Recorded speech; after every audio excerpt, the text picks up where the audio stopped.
Serait-elle rendue complice d'actes de torture en Libye en fournissant un système de surveillance des communications au régime de Mouammar Kadhafi? Une information judiciaire a été ouverte à Paris contre la société d'ingénierie Amesis, filiale du groupe informatique français Bull.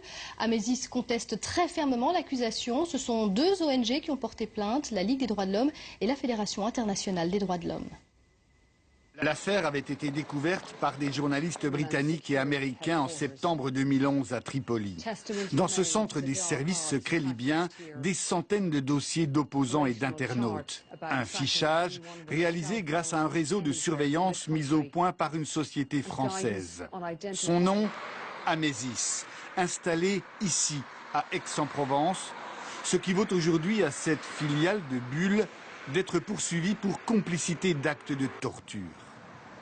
La société Amesis a dépêché, à notre connaissance, en Libye, des représentants qui précisément ont permis aux autorités libyennes, aux responsables libyens, la mise en œuvre de son matériel.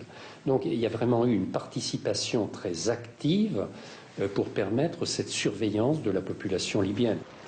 Amesis parle de contexte de rapprochement diplomatique avec la Libye. Quand elle signe le contrat avec Tripoli à la fin 2007, le régime libyen est devenu fréquentable. Kadhafi est reçu en grande pompe à Paris par le président Sarkozy. Pour Amesis, il s'agissait alors de faciliter la lutte contre le terrorisme, même si les tractations ont eu lieu avec Abdallah Senoussi, le chef des services secrets libyens, poursuivi aujourd'hui pour crimes contre l'humanité. Amesis n'est pas en charge de la gestion du fonctionnement interne de l'État libyen. Que l'on soit clair, à cette époque-là, c'est vrai, ce système avait pour fonction, non pas, comme j'ai cru l'entendre, d'écouter tous les Libyens, etc. C'était un système qui n'avait pas cette amplitude, mais de participer à cette lutte antiterroriste. Il aura tout de même fallu attendre près de 7 mois et un changement de pouvoir en France pour qu'une information soit enfin ouverte.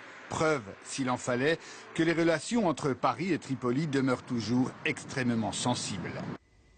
En Tunisie, la peine capitale a été